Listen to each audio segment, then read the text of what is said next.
Welcome back to another episode of the Startup Therapy Podcast. This is Ryan Rutan, joined as always by my friend, founder, and CEO of Startups.com, Wil Schroeder.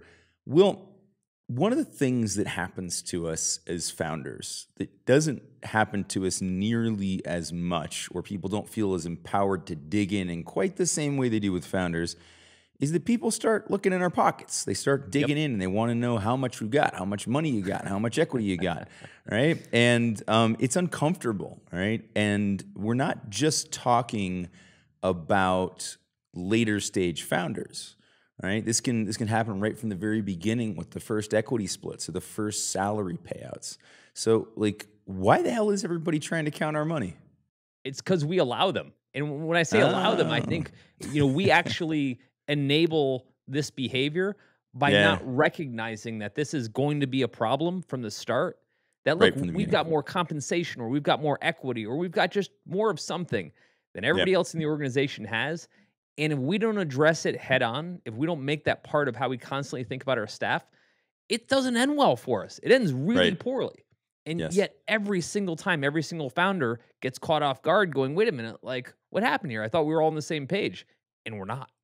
All right, so before we get into this next topic, I just want to let you know what we talk about here is like 1% of the conversation. Really, this conversation is going on all day long online at groups.startups.com, where Ryan and I pretty much talk endlessly with founders about every one of these topics. So if by the end of this discussion, you like the topic and you want to dig into it a little bit more with Ryan and I, just head to groups.startups.com and we'll pick it up from there.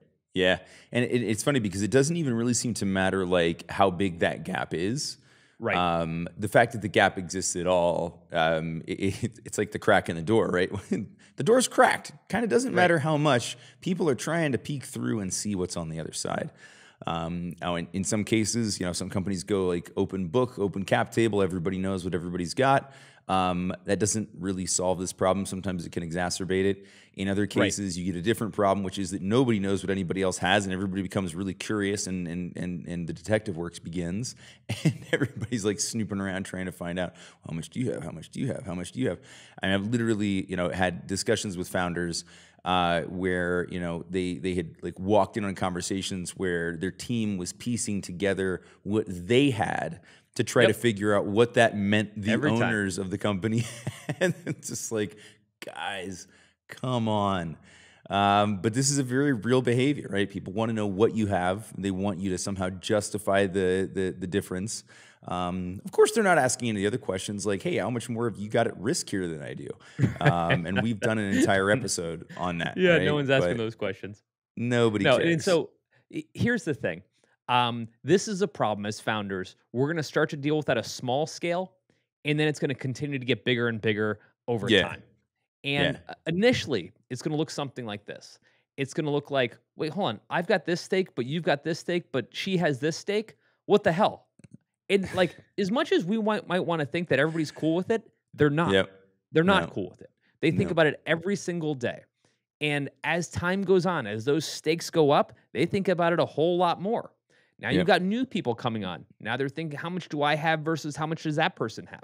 And all of a sudden, everyone gets really distracted by what everyone else has, right? Their concern isn't what I have. It's what does somebody else have. Correct. For example, if what I had happened to be more than every single other person had, I'd feel okay with it. Right? Yeah. That's not the issue. And again, as founders, we typically, have the bulk of equity, sometimes compensation if we ever get any. And so the spotlight is on us.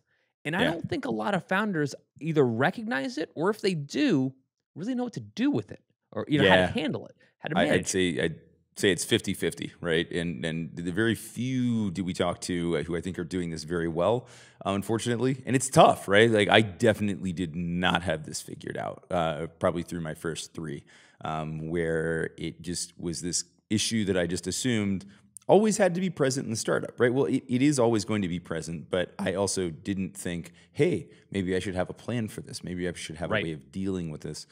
And it was interesting, like, how many different ways it manifested itself, right? So we've talked about a couple things that make this even more dynamic. One of which is that, like, sometimes the organizations outgrow people, right? Or Right. you know, their ability to contribute changes over time.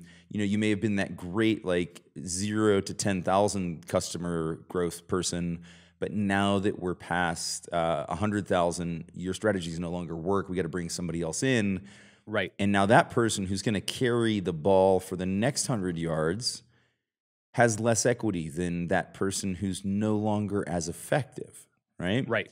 Right. That can be a bit of a rub for that person coming in. You're like, well, yeah, Totally. you got here early, but now I'm actually doing more than you did.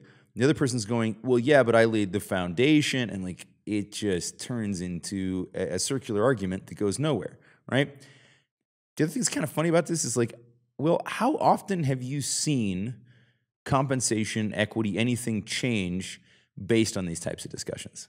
Well, it's not so much about changing it, but it's definitely about getting in front of the perception of where it 100%. comes That's from what I'm and how it saying. works. Like, but what do they think they're arguing for is what I'm asking. I'll give you an example, having lived through this a few times. First time I'm starting my first company, there was 4 of us, and I started the company, 3 folks that I brought on. And I remember being in a room, and we were discussing how we were going to divide up $1,000 of income, okay? Yeah. Now, at that moment, we're all broke, right? So no one really cares exactly how that money gets divided, right? And we divided it right. equally, you know, because there's 4 people sitting in the room. That was our Right. consensus. No one cared, right?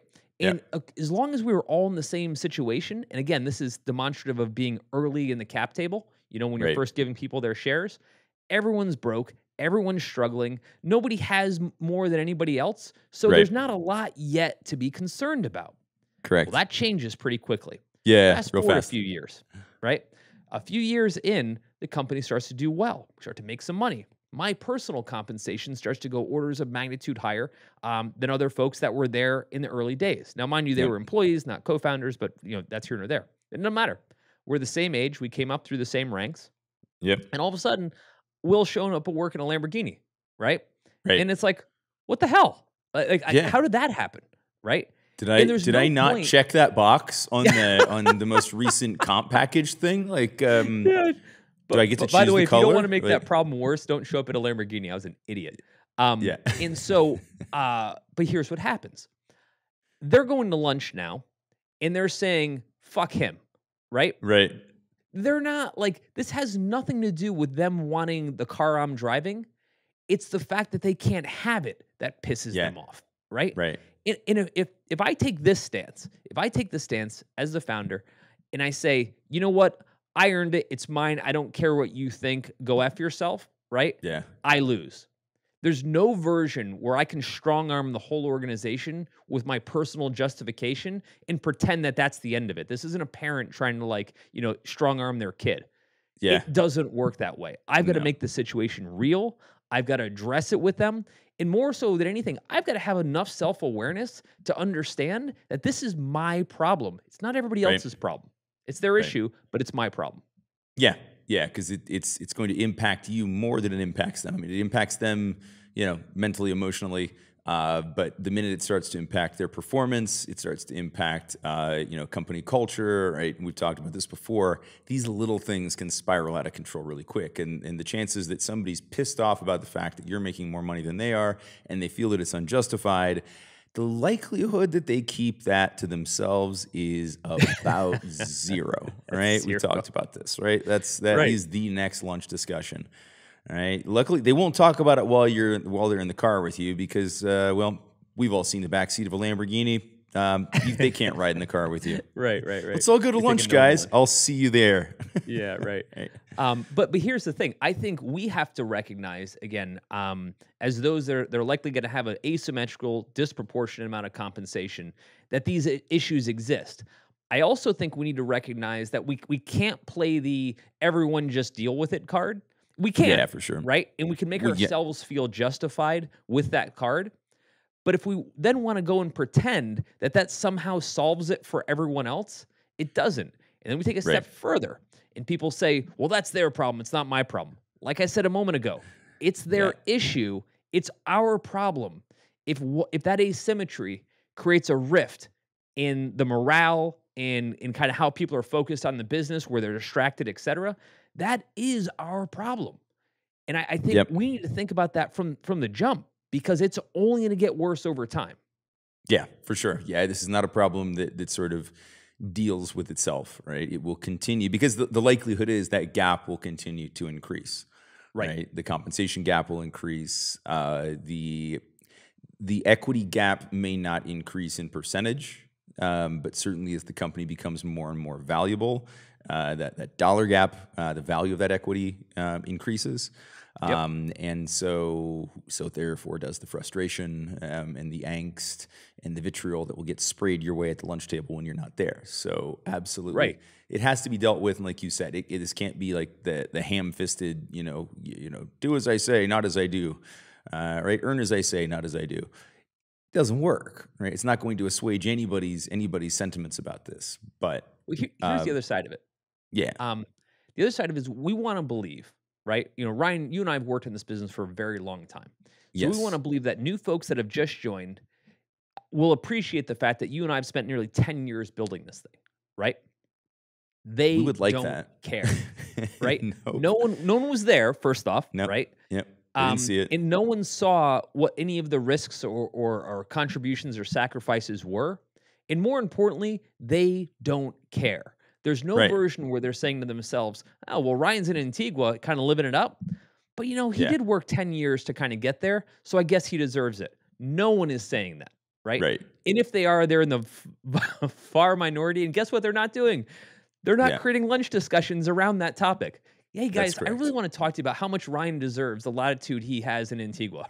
That conversation will never happen. Doesn't really happen. Yeah, I wish, what would be fun is if I could bring back, like, if I could have Ryan Rutan 2017 or 2016 come back and visit all of them. You remember the one that was like swollen with cortisol and 30 pounds overweight and not sleeping? I'd like them to hang out with him for a couple hours so that they can understand sort of what some of the milestones along the way looked like. They're vastly different than they are now. And again, like that's the result of a bunch of work, grind, and long days and short nights and all the stuff that we put into making this thing what it is that allows us the latitude that we have now. But to your point, they show up for them. And particularly if like this is, we talk about this a lot, like we're often people's first job, right? We're even more often, I would say, even if we are somebody's second job, we're probably their first startup company job, right? Like if you popped out of Nationwide Insurance, right? Number one, you don't have the same visibility. It's not a discussion. Like you're not getting equity in Nationwide Insurance. You may get some stock options or something, but it's not the same thing. And certainly it isn't part of the culture to discuss it. But like that's a very, very different environment. And the thing was built so damn long ago that it's a bit irrelevant, right? They're not staring the founder in the face on a daily basis. They're not seeing what he's doing, and it's so far removed from their universe that they don't draw comparisons, right? Not that it doesn't happen. They're still comparing salaries with their cubicle mates up and down the row, maybe their shift supervisor or whatever the hell it is that goes on there. But I think in the startup space, it's far different, and there's new employees won't have context for that either because they've never been through it before, or their first job, or they were in a job where they just didn't have that type of environment, like where all of the uncertainty, grind, and growth was already done, and it's just a big, giant operating machine. Feels very, very different, and so does your ability to kind of absorb what it took to get it there, right? You just don't have that.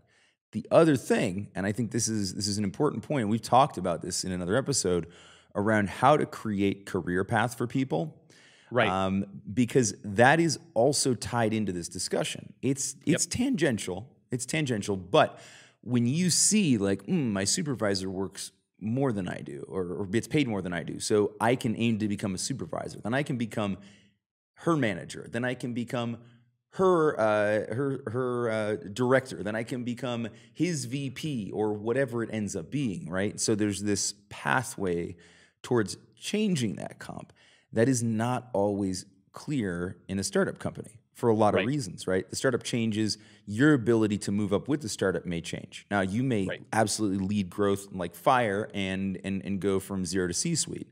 Or you may stay exactly where you started while everybody else grows around you. And we don't have that same kind of clear-cut job pathway, career pathway that we do in other businesses. And so I think that also starts to be where people go, okay, this is what I've got, and so this is what it's going to be worth. So therefore, I need to start to compare this to what everybody else has because I don't have a lot of agency to change this at this point. And I think that can also dial the problem. Path. Yeah, you bet. The lack of path. And I think that when we're sitting there, again, saying, hey, I worked really hard for this, no one's going to kind of, fill in that backstory or, like I said, care. I'll give you an example. Yeah. Ryan, you remember a few years ago when we moved the family out to Beverly Hills, right? Yes. And just saying Beverly Hills sounds so like fancy, et cetera. And it was cool, right? It was great. We didn't move that out there to get a tan. You've known me. I've never had a tan, right? Yep. Doesn't work. Out there because we were trying to buy companies. We were trying to set up meetings. We were trying to drive the business forward. During that time, while I had moved the family to Beverly Hills and kids had started school, et cetera, as you recall, I was flying back and forth to Columbus, where the time Startups was based. During that time, didn't see my family, right? So I'm getting Instagram updates for weeks and months about how my kids are growing up as a sacrifice to help grow the business and be in two places at once. Yep. Now, I want to be honest. No one cares, right? Because here's what they see. They see Wil living next to Jessica Alba, right? And these, amazing, Instagram photos. But what they don't see is Wil's not at his pool, right? And again, I'm not trying to justify it. I already know the justification is there. What I'm trying to say is what people see and what the actual reality is not even remotely close.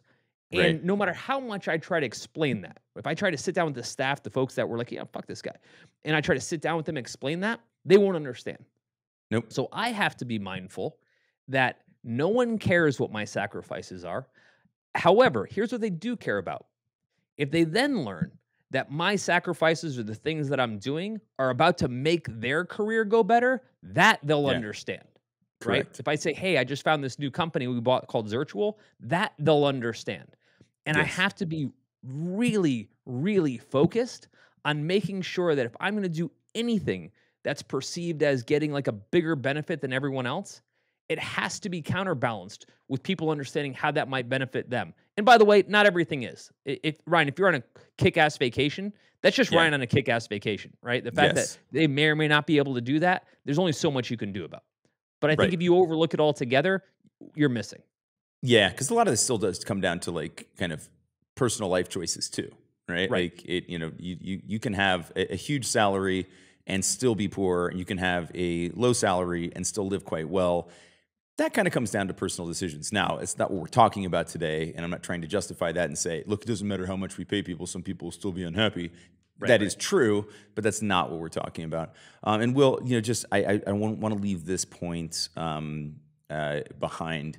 I really do feel for you in that period when you were in LA, when every day that you drove to the gym, that you had to drive past a jogging Channing Tatum and his 12 abs. I think that there's a level of suffering there that most people will not experience in their lives. So I want to give you a nod on that. Honestly, it sure made me not want to go to the gym. I'm like, might as well just give up at this point. It's like, it's not motivating. It's like I too will. No. On the other hand, it did convince my wife to drive back and forth to the gym 12 times, regardless of whether she went there, just so she could see Channing running up and down the street. It really didn't go well for me. Are you working out? You run every day, and he's just like, "What are you talking about? This is just how I move around. I'm always in this. I'm always at this pace. Right? This is what I do." Oh man! But look, I want to talk a little bit about why won't people ever accept this? Right? Why will we never be in a position where everyone's like, "That's cool. I'm so happy for you." Right. And this is life in general. But in this case, life in general has got its own game plan. For us specifically within a startup, we have to be 1,000% focused on how every action we take, every plan we put together has a reaction to it and what the cost of that reaction is. Yep. I talk to founders and they say, well, I've earned it, right? I like, again, all the sacrifices that I put in, I have earned this, and I don't want to be ashamed of what I've earned. And I think Right. that's a really tricky spot to be in, It is. because on the one hand, you have earned it. And with that, you should not be ashamed of what you've earned. However, you have to understand what you've earned, no matter how justified it is, has a very real cost to your organization and how it's perceived. And I Sure. think that's an interesting thing to kind of be able to decipher and unpack. By the way, I just want to mention, if what we're talking about today sounds like the kind of discussion you wish you were having more often, you actually can. We're online all day, every day, working through exactly these types of topics with founders just like you. So any question you would have, or maybe some problem you just want to work through, we're here and we love this stuff. And we're easy to find. Head over to groups.startups.com and let's just start talking. It is. It is. Kind of another tangential example of this. This isn't inter-organization.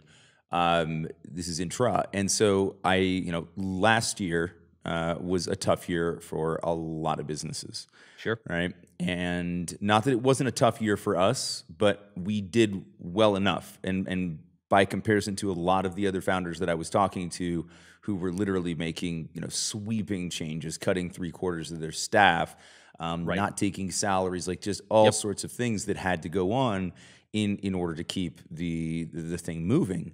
And it became really tricky, as they would ask about like how are you guys doing? And I'm like, we're doing okay, right? Like, you had to be pretty careful about how honest I was about that, because it wasn't that I was ashamed about what we had accomplished. In fact, I was really damn proud. And so when I talked to the people who I knew were doing well, or people who weren't in the startup space, I was very able to just be like, you know what? I'm so proud of the team. We're kicking ass. We made some hard decisions. We cut back where we could, where it didn't mean any loss of team.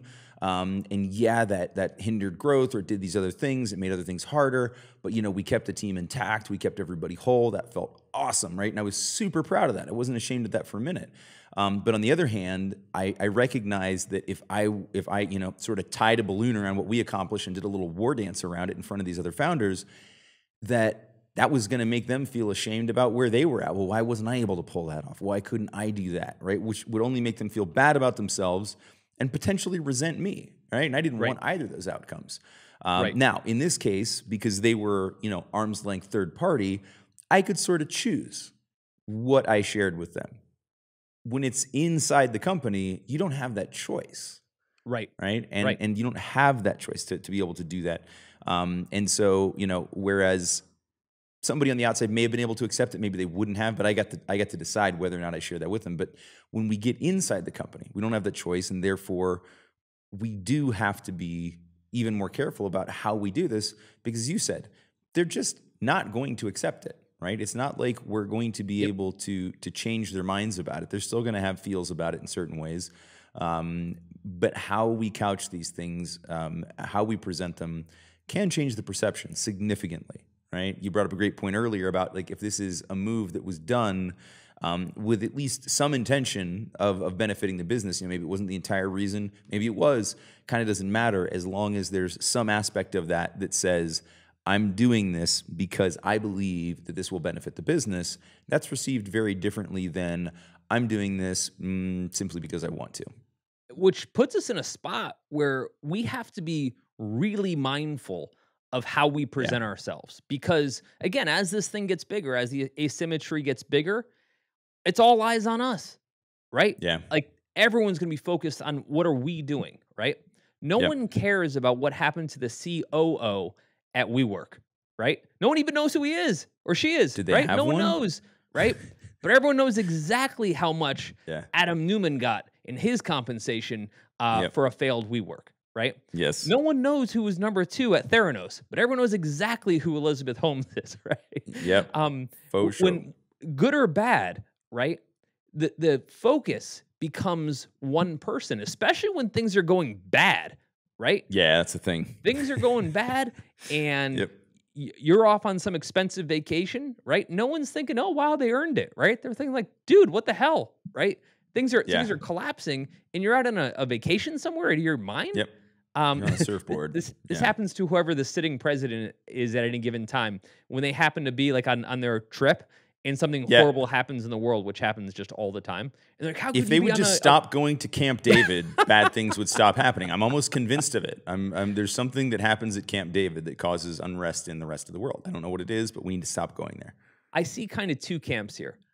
One camp is you kind of just lay low on all of your personal stuff and kind of don't expose it.